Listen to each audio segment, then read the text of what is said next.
ஒருத்தரோட தலையெழுத்து எப்போ எழுதப்படுது? ஒருத்தரோட தலையெழுத்து எப்போ எழுதப்படுகிறது? அதாவது ஒருத்தரோட ஜாதகம் எழுதுறது எப்படி அப்படின்னாக்கா, அவங்களோட பிறந்த நேரம் எது அப்படின்னாக்கா, ஒரு தாயோட உறுப்பில் இருந்து குழந்தை வெளியே வரும். வெளியே வர்றது நேரத்தை ஜனன காலம்னு சொல்கிறோம், ஜனன நேரம்னு சொல்கிறோம். ஸோ அதில் துல்லியம் என்ன அப்படின்னா, முறையாக பிறக்கிற குழந்தை தலை வெளியே வரணும். சிலருக்கு கால் வெளியே வரும். அப்படி இல்லாமல் தலை வெளியே வரணும். அப்படி வெளியே வர பட்சத்தில் தலை வெளியே வரும். வெளியே வந்ததுக்கப்புறம் கண் வெளியே வரும். வெளியே வந்ததுக்கப்புறம் மூக்கு வெளியே வரும். மூக்கு வெளியே வரும்பொழுது இந்த குழந்தை தனித்து தானாக சுவாசிக்கும். அதோட முதல் சுவாசமே நம்ம ஜாதக நேரம்னு சொல்லுவோம். இது ஜாதகம் எழுதுறதுக்கான விதிமுறை, எந்த நேரத்தை குறிக்கணும்னு சொல்லிட்டு. இப்போ அப்படி இல்லை, மொத்தமாக குழந்தைய எடுத்துகிட்டு அவங்க பொறுமையாக தாயும் செய்ய நல்லா இருக்கான்னு பார்த்துட்டு கட் பண்ணிவிட்டு எல்லாத்தையும் பண்ணிவிட்டு அதுக்கப்புறமா தான் நமக்கு நேரம் சொல்கிறாங்க. துல்லியமான நேரம் இல்லாதனால ஜோசியர்களாலையும் துல்லியமாக பதில் சொல்ல முடியறதில்ல. ஓரளவு கரெக்டாக சொல்கிறாங்க. ஸோ இது ஜாதக நேரம். இந்த ஜாதகத்தை பார்த்து அது ஒரு ஸ்கேன் ரிப்போர்ட் மாதிரி. வான்மண்டலத்தில் ஸ்கேன் பண்ணாக்க எந்தெந்த இடத்துல என்னென்ன கிரகம் இருக்குது அப்படிங்கிறத பார்த்து சொல்கிறது. வான்மண்டலத்தில் நட்சத்திரங்கள் நிரந்தரமாக ஒரே இடத்துல இருக்கும். ஆனால் கிரகங்கள் மட்டும் சுற்றிக்கிட்டே இருக்கும். ஆனால் நம்ம இங்கே என்ன பண்ணுறோன்னாக்கா, கிரகங்கள் இங்கே சுற்றிக்கிட்டே இருக்கும். வான்மண்டலத்தில் நட்சத்திரங்கள் நிரந்தரமாக ஒரே இடத்துல இருக்கும். அது கூட்டம் கூட்டமாக இருக்கும். ஒரு கூட்டத்துக்கும் அவுட்லைன் வரைஞ்சாக்கா அது என்ன உருவம் தெரியுதோ அந்த உருவத்தையே அது அந்த நட்சத்திர கூட்டங்களுக்கு பேராக வச்சிடுறோம். அது ஒரு கூட்டத்தை சேர்த்து அந்த கூட்டத்துக்கு ஒரு ராசி வச்சு அந்த ராசிக்கு பேர் வைக்கிறாங்க. இப்படி ஆக அது நிரந்தரம். நட்சத்திரங்கிறது நிரந்தரமாக நிலையாக ஒரே இடத்துல நிலை பெற்று இருக்கும். ஆனால் கிரகங்கள் நிலை பெற்று நிற்காது. அது சுற்றிக்கிட்டே இருக்கும். சுற்றிக்கிட்டே இருக்கிற நேரத்தில் எப்போ பிறகுறான் அந்த நேரத்தில் வான்மண்டலத்தில் ஒரு ஃபோட்டோ எடுத்தாக்கா அது எங்கெங்கே இருக்குதோ அப்படியே ஒரு ஸ்டில் கேமராவில் எடுக்கிற மாதிரி எடுத்து பார்த்தா அதுதான் ஜாதகமாக இருக்குது. இது ஜாதகம். அதை பார்த்து எப்படி ஒரு ஸ்கேன் ரிப்போர்ட்டை பார்த்து டாக்டருங்க மருத்துவம் என்ன வியாதின்னு கண்டுபிடிக்கிறாங்களோ அந்த மாதிரி இந்த ஃபோட்டோவை பார்த்து ஜாதகத்தை பார்த்து அவங்களோட தலையெழுத்து எப்படி இருக்கும்னு நம்ம சொல்கிறோம். இது தலையெழுத்து எப்படி இருக்கும்னு சொல்கிறதுக்காக இந்த கதை சொல்கிறேன்.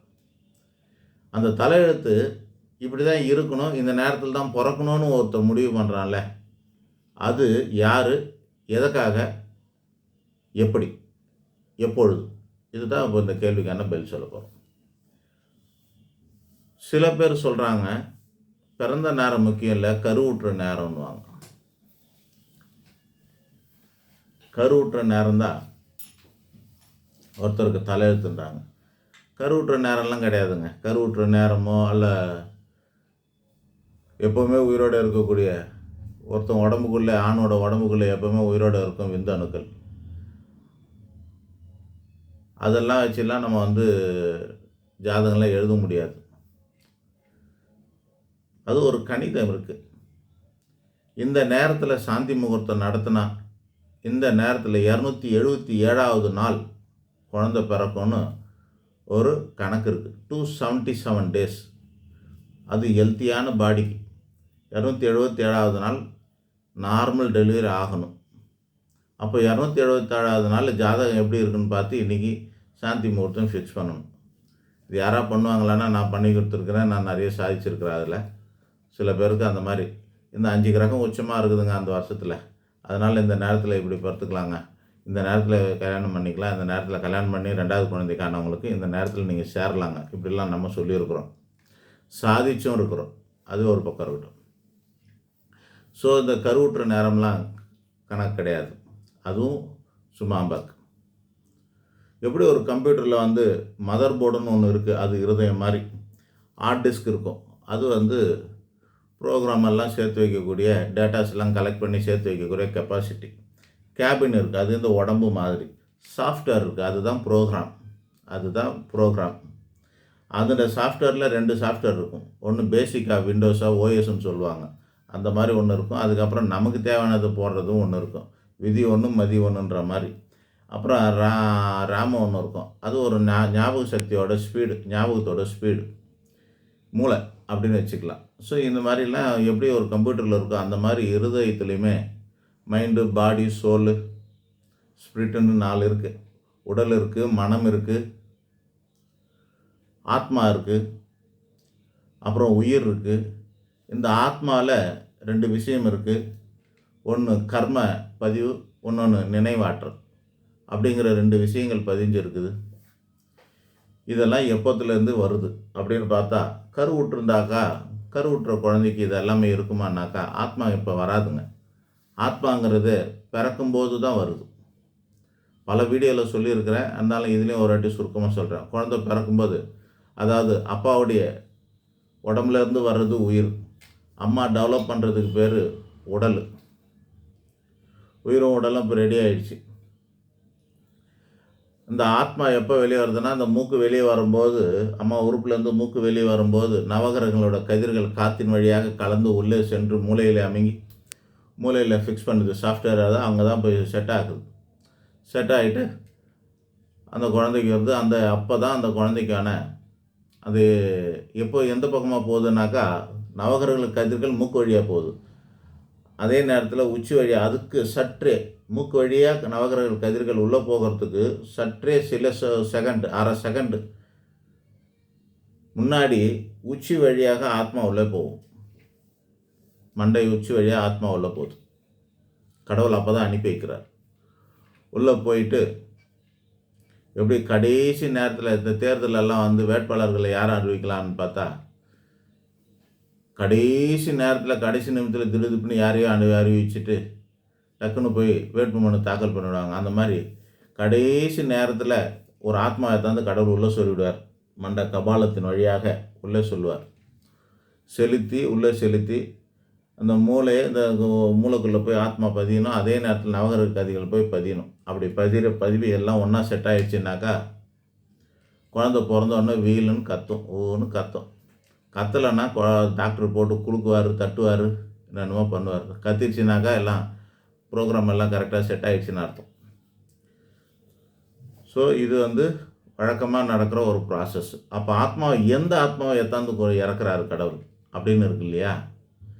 அது பேர் என்ன சொல்கிறாங்கன்னா, ஜனனி ஜென்ம சௌக்கியான வர்தினி குல சம்பந்தம் பதிவு பூர்வ புண்ணியானம் லிக்கியது ஜென்ம பத்திரிகான்னு சொல்கிறாங்க ஜோசியத்தில். அம்மாவுடைய பாவ புண்ணியம் முக்கியமான கணக்கு இருக்குது. அவங்களுடைய பாவ புண்ணியம் முக்கியமாக கணக்கில் எடுத்துக்கிறாரு கடவுள். குழந்தையோட பாவ புண்ணியத்தையும் எடுத்துக்கிறாரு. இது 2ஐயும் தேர்ந்தெடுத்து தான் கொடுக்குறாரு. இந்த தாய்க்கு தான், இந்த தந்தைக்கு இந்த மாதிரியான பெண்ணை கொடுக்கணும்னு தான், இந்த மாதிரி குழந்தைய கொடுக்கணும், இந்த மாதிரி ஆண் குழந்தைய கொடுக்கணும், இந்த மாதிரி பெண் குழந்தைய கொடுக்கணும் அப்படிங்கிறதெல்லாம் முடிவு பண்ணுறாரு. ஆண் குழந்தை பெண் குழந்தைங்கிறது 3ஆவது மாதம் 4ஆவது மாதத்தில் உருவாயிடும்னு வச்சுக்கோங்க. ஆனால் அந்த ஆத்மாவை தாந்து சேர்க்கறது வந்து இப்படி தான். அதுக்கு முன்னாடியே அந்த குழந்தையோட அழகெல்லாம் முடிவு செய்யப்படுது. உடம்பெல்லாம் தாயே முடிவு பண்ணிடுறான். தாயும் தந்தையும் அந்த உயிரணுக்கள் உடலாக மாறும்போது அப்படி ஸ்டெப் பை ஸ்டெப்பாக உடம்பெல்லாம் ஃபார்ம் ஆகும்போதே முடிவாயிடுது. இந்த மாதிரியான அழகெல்லாம் இருக்கணும், இந்த மாதிரியான கலர் இருக்கணும், அதெல்லாம் அப்பயே முடியும். ஆணாக பிறக்கணும், பொண்ணாக பிறக்கணும், எல்லாம் டெவலப் ஆகிட்டே வருது. இப்போ வந்து மெயின் சாஃப்ட்வேர் மட்டும்தான். எந்த விதியை சொருகலாங்கிறது தான். அந்த விதியை தான் சொருகிறார் கடவுள். ஏன் அதை வந்து எப்போ அந்த நேரத்தில் சொருகிறாரு? அதுக்கு முன்னாடியே ரெடி பண்ணி வச்சுருப்பாருன்னா கண்டிப்பாக ரெடி பண்ணியிருப்பார். எப்போ அப்படின்னா, ஒரு மனுஷன் இறந்து போகும்போது நம்ம சாதாரணமாக சொல்லுவோம், ஒருத்தன் எப்படி வாழ்ந்தாங்கிறத அவனுடைய இரங்கல் கூட்டத்தில் பார்க்கலான்னு சொல்லுவாங்க. தெரியுமா? இரங்கல் கூட்டத்திலே பார்க்கலாம். அப்போ அப்படியே போயிட்டான்டா அப்படின்னு சொல்லி ஒரு கூட்டம் சுற்றுதா? நரகாசுரர் மாதிரி பட்டாசு வெடித்து கொண்டாடுதா? பட்டாசை வெடித்து கொண்டாடுறாங்களா? இல்லது காமராஜர் போகும்போதும் எம்ஜிஆர் போகும்போதும் அழுத மாதிரி அழுகுறாங்களா? எப்படி மக்களோட மனநிலை இருக்குது? எத்தனாயிரம் பேரோட இதயங்களிலே இடம் பிடித்து இருக்கிறார் அந்த ஆத்மா அப்படின்றது தான் அது. அதோடு மட்டும் இல்லை, அவனோட 16 நாள் வரைக்கும் அவனுடைய காரியம் செய்து முடிக்கிற வரைக்கும் அந்த ஆத்மா இங்கே தான் சுற்றிக்கிட்டு இருக்கும். 16ஆவது நாள், 10ஆம் நாள், 16 நாள் சொல்லுவாங்களே காரிய நாள். அந்த காரியத்தை செய்து முடித்ததுக்கு அப்புறமா அவன் மேலே போகிறான். அப்போ தான் இவனுக்கு அடுத்தது எப்போ, யாருக்கு, எங்கே பிறக்கணுங்கிற விதியை எழுதி வைக்கிறான். அதை எழுதுறது பிரம்மன்லாம் கிடையாது. பிரம்மன் தான் எழுதி வைக்கிறான் நம்மலாம் சொல்லுவோம். பிரம்மன்லாம் எழுதி வைக்கிறதில்ல. அவன் ஒரு சாஃப்ட்வேர் போட்டுட்டு இதான்ப்பா சிஸ்டம்னு ஒரு கார்ப்பரேட் கம்பெனிக்கு எங்கேருந்தோ ஒரு சிஸ்டத்தை போட்டு கொடுத்துருவானுங்க. எங்கேருந்தோ ஒரு சிஸ்டத்தை போட்டு கொடுத்துருவானுங்க. இப்படி தான் நீங்கள் வேலை செய்யணும்னு. அந்த கம்பெனிக்கு அங்கங்கே பிரான்ச்சஸ் இருக்கும், இல்லை ஃப்ரான்ச்சைஸ் இருக்கும். எல்லா இடத்துலையும் ஒரே மாதிரி நடந்துக்கிட்டு இருக்கும். புரியுதுங்களா? ஆனால் சிஸ்டம் வந்து வரலாம் டெய்லிலாம் போகிறதில்ல. எங்கேயோ போட்டு இதுதான் சாஃப்ட்வேர், இதை படி பார்த்தா நீங்கள் நடத்தணும்னு சொல்லி கொடுத்துருவாங்க. அந்த மாதிரி இது யம தர்மன் வேதத்தை கையில் வச்சுக்கிற யம தர்மன் அவருடைய கர்மாக்கு ஏற்றின பலன் எந்தெந்த கர்மாக்கு இதுதான் சொல்லிட்டு சாஃப்ட்வேரை போட்டு ஏற்கனவே யம தர்மங்கிட்ட கொடுத்துட்டான். யம தர்மன் அவனுடைய அசிஸ்டண்டான சித்திரகுப்தங்கிட்ட கொடுத்து வச்சுருக்கிறான். ஸோ அவங்க தான் இந்த கணக்கெல்லாம் எழுதுகிறாங்க. எப்போ இவங்களுக்கு மரணத்துக்கு போயிட்டு யமங்கிட்ட போய் ஆஜர்படுத்துகிறாங்களோ, இந்த பூத உடலை விட்டுட்டு ஆத்ம உடலை எடுத்துன்னு போய் சூட்சும உடலை எடுத்துன்னு போய் யம தர்மங்கிட்ட நிறுத்துகிறாங்களோ, யமன் பார்த்து இவங்களோட பாவம் என்ன புண்ணியம் என்னான்னு கேட்குறான். அப்போ அவங்க கணக்கு சொல்கிறாங்க. இவன் இந்தந்த ஜென்மத்தில் இந்தந்த பாவம் பண்ணால், இவன் இந்தந்த ஜென்மத்தில் இந்தந்த புண்ணியம் பண்ணான். அப்போ இதுக்கு என்ன ரிசல்ட்டு அப்படின்னா, இவன் இவ்வளோ காலம் நரகத்தில் இருக்கணும், இவ்வளோ காலம் சொர்க்கத்தில் இருக்கணும், இருந்துட்டு இவனுக்கு வந்து வெயிட்டிங் ஹால் ஒன்று இருக்குது. இந்த வெயிட்டிங் ஹாலில் போய் அது பேர் பித்ருலோகம். பித்ருலோகத்தில் இவ்வளோ காலம் இவன் தங்கி இருக்கணும். அப்படி தங்கி இருக்கிற பட்சத்தில் இவனுக்கு ஏற்ற மாதிரியான விதிக்கு ஏற்ற மாதிரியான கிரக சூழல்கள் என்றைக்கு வருதோ அன்றைக்கி வரைக்கும் அங்கே வெயிட் பண்ணணும். சில பேருக்கு போன உடனே சல்லுன்னு ரிட்டர்ன் ஆகிடுவாங்க. நீங்கள் பாகுபலி படத்தில் பார்க்குற மாதிரி அப்பா பாகுபலி செத்த உடனே புள்ள பாகுபலி பிறந்துருவார். ஸ்ட்ரைட்டாக இப்படி போயிட்டு இப்படி வந்துடுவார். இல்லை பைபாஸில் ஸ்ட்ரைட்டாக வந்துடுவாரா தெரியல. அந்த மாதிரி டக்குன்னு பிறக்கிற கதையெல்லாம் பார்க்கலாம். ஆனால் போய் அங்கே போய் இருந்து நரகத்தில் இருக்க வேண்டிய காலம் இருந்தால் அங்கே கொஞ்சம் காலம் இருக்கணும், சொர்க்கத்தில் இருக்க வேண்டிய காலம் இருந்தால் அங்கே கொஞ்சம் காலம் இருக்கணும். எல்லாத்தையும் முடிச்சுட்டாங்க. அப்போ என்ன பண்ணோம், வெயிட்டிங் ஹாலில் போட்டு உக்காந்துட்டு இருக்கணும். இவங்களுடைய தலையெழுத்துக்கு ஏற்ற மாதிரி ஒரு கோடீஸ்வர அப்பா அம்மாவுக்கு குழந்தை பிறக்கணுமா இருந்ததுன்னா, குழந்தையாக பிறக்கணுன்னாக்கா அந்த அப்பா அம்மாவுக்கு என்றைக்கு கருவுறாங்களோ அந்த வரைக்கும் காத்துன்னு இருப்பாங்க. அது ஆண் குழந்தையாக இருக்கணுமா பெண் குழந்தையாக இருக்கணுமானாக்கா அது மாதிரி பார்ப்பாங்க. அம்மா அப்பாவை செலக்ட் பண்ணுறது,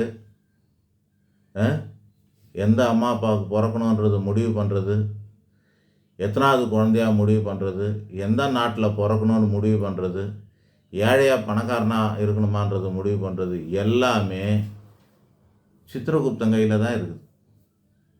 அவன் தான் நம்ம தலையெழுத்தை முழுசாக நிர்ணயிக்கிறான். ஆனால் அவனுக்கு ஏதாவது அதிகாரம் இருக்கானாக்கா ஒரு அதிகாரமும் அவனுக்கு கிடையாது.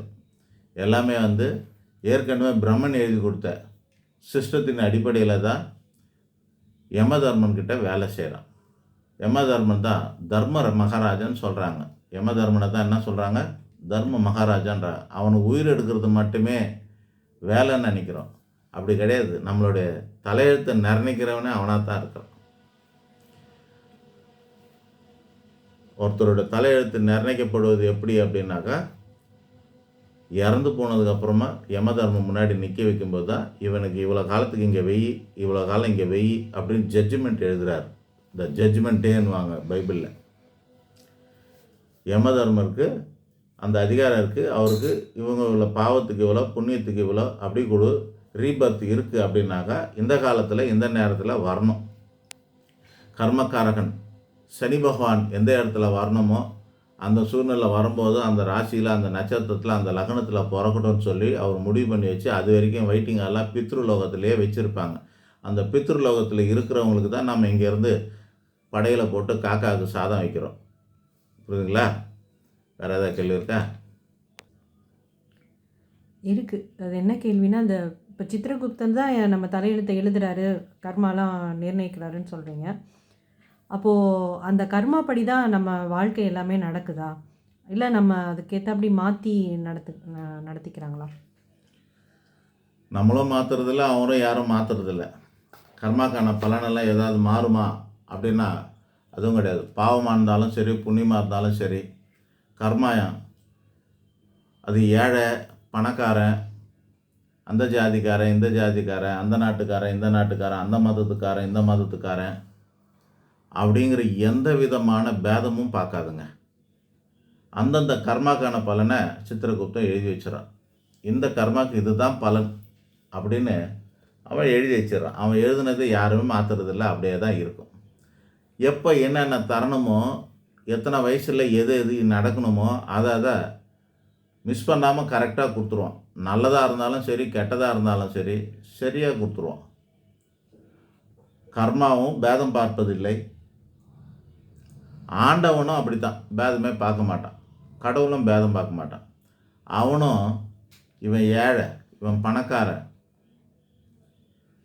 இவன் இப்படியேப்பட்டவன், அவன் அப்படியேப்பட்டவன், இந்த மாதிரி எந்த விதமான இவன் ஆரியன், இவன் சூத்திரன், இவன் இந்த வயசுக்காரன், அவன் அந்த சத்திரியன் அப்படின்னு ஜாதி வர்ணமோ எதுவுமே பார்க்க மாட்டான் கடவுள். அவனுமே அந்த கர்மாக்கான பலனை அப்படியே தான் கொடுப்பான். ஆனால் சித்திரகுப்தன் ஆண்டவனுக்கு ஒரு விஷயம் என்னென்னா, சித்திரகுப்தனை அப்படியே எழுதிடுறான், சிஸ்டமேட்டிக்காக எழுதிடுவான் தலையெழுத்த. கடவுள் என்ன பண்ணுறாருன்னா, அவனுடைய கர்மங்களில், கர்மனா செயல்னு அர்த்தம், செயலுக்கும் கர்மம் கர்மா, செயலோட வினை அப்படிங்கிறது தான் கர்மான். ஸோ இப்போ ஏதாவது அவன் சில நல்ல காரியங்களை செய்கிறானால், அதாவது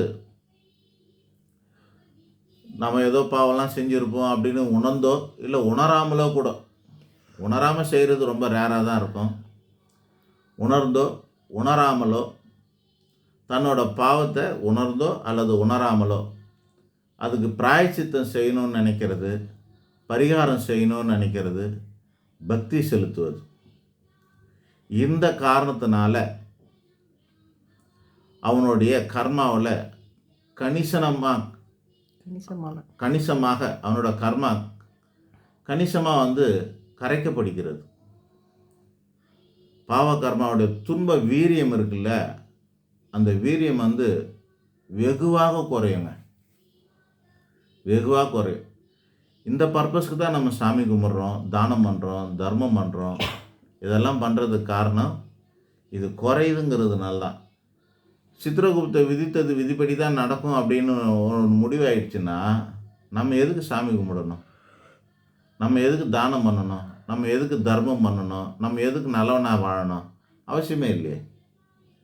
விதித்தது விதிப்படி தான் நடக்கும் அப்படின்னு யாராவது சொல்கிறாங்கனாக்கா, உன்னால் எதுவுமே பண்ண முடியாதுன்னு சொல்கிறாங்கனாக்கா, அது ஒரு ஞானமற்ற தன்மை தான். நம்மளால் மாற்றிக்க முடியும். எப்படின்னா இந்த மாதிரி தான். இதெல்லாம் கொண்டு நம்ம மாற்றிக்கலாம். அதாவது எண்ணம் போல் வாழ்க்கைன்னு தான் பெரியவங்க சொல்லியிருக்காங்க. ஜாதகம் போல் வாழ்க்கணும், தலையெழுத்து போல் வாழ்க்கணும்லாம் சொல்கிறதில்ல. எண்ணம் போல் வாழ்க்கை அப்படின்னா என்ன அர்த்தம்? இந்த எண்ணத்தில் நிறைய கூறு இருக்குது. அறம், நேர்மறை,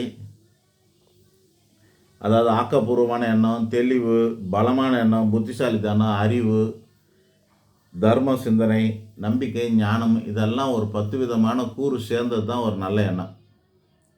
நல்ல எண்ணங்கிறது இவ்வளோ கூறு. இப்போ உங்களுக்கு புரிகிற மாதிரி ஒரு 4ஆக பிரித்து சொல்கிறேன்.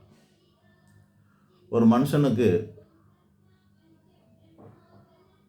தானம் பண்ணுற குணம் இருக்கணும். என்னெல்லாம் கொடுக்க முடியுமோ எல்லாம் கொடுக்கலாம். எதெல்லாம் கொடுக்கணுமோ அதெல்லாம் கொடுக்கலாம். அது பேர் தான சிந்தனை, தானம் பண்ணுறது.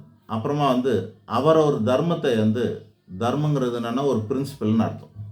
இந்து மதத்துக்கு ஒரு பிரின்சிபல் இருக்கும், அந்தந்த மதத்துக்கு ஒரு கொள்கை இருக்குது பாருங்கள், அதுதான் தர்மம்னு பேர். அவரவர் தர்மத்தை பின்பற்றுவது, அவங்களோட தர்மத்தை பின்பற்றணும். 3ஆவதா திடமான பக்தி வேணுங்க. எல்லாருக்கும் பக்தி இருக்குது, ஆனால்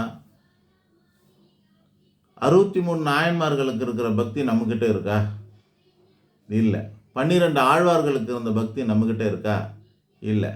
ஏன் அப்படின்னா, அவங்களுக்கு அதிகமாக பக்தி இருந்ததுன்னா பக்த ஆஞ்சநேயர் சொல்கிறோம், பக்த கண்ணப்பர் சொல்கிறோம். தன்னோட கண்ணை பிடுங்கி கொடுத்தாரு, முட்டாள்தனமாக திரும்ப கொடுக்குறாரு.